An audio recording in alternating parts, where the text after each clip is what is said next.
Have I been original over the years? Yes. What have I done? What's been original? What's been fun? There's been engagement rings. Yes. There's been little people. Yes. There has been mother-in-laws or Right. mothers. Yes. What has it gotten me? Nothing. Absolutely nothing. Being original is not working for me. Okay. So take the blindfold off. Okay. I changed my name now. Okay, okay, excellent with the hair. Gino James. Nice to meet you. Hi, how Thank are you? you? You're right. Excuse me? You're right? How'd those words taste coming out of your mouth? Like vinegar. Who is that, SJ? Big Mike. He goes to high school here. What is he wearing? It's below freezing. Do you have any place to stay tonight?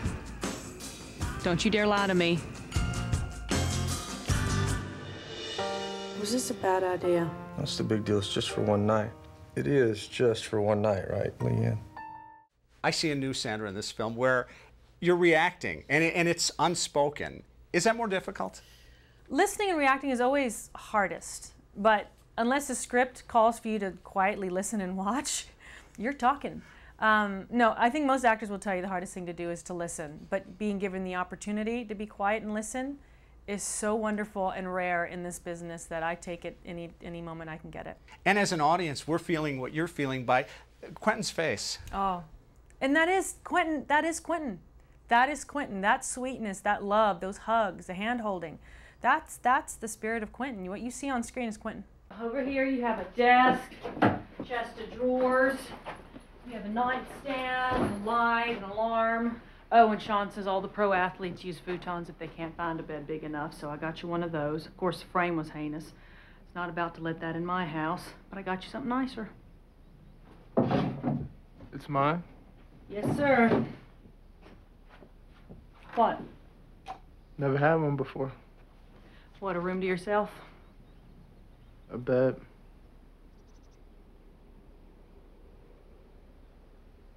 And what you see also is a family that is believable. You know, I bought this family. Well, it's because they are like that, you know. And Sean Toohey will tell you when Leanne walks in a room, it's Leanne time. It's no one else's time but Leanne.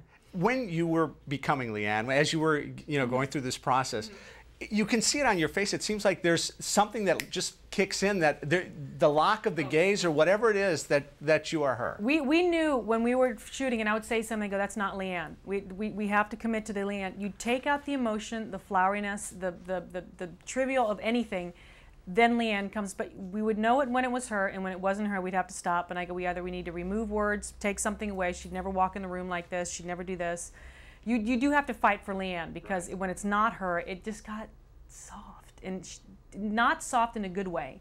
It just became schmaltzy and melodramatic, and that has no place in her world. Hey, does Michael get the family discount at Taco Bell? Because if he does, Sean's going to lose a few stores.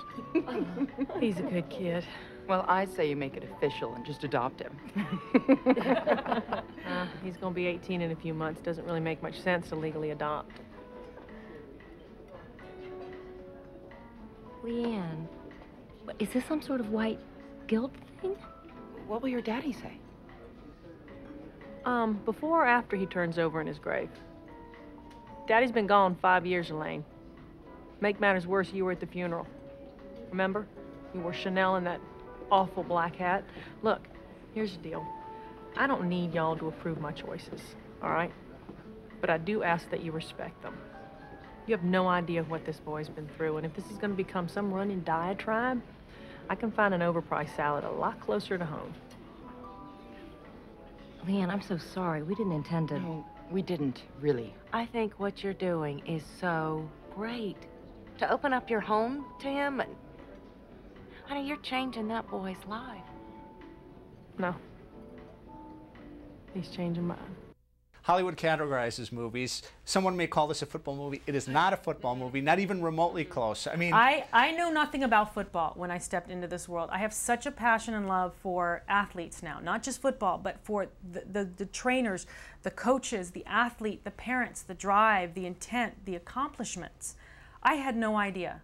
And any fat slob in front of a TV yelling at a player because he's not doing what he wants needs to go do some stairs. Not allowed anymore. Not allowed. Unless you've accomplished physically what these people have done, you have no room to yell at a television.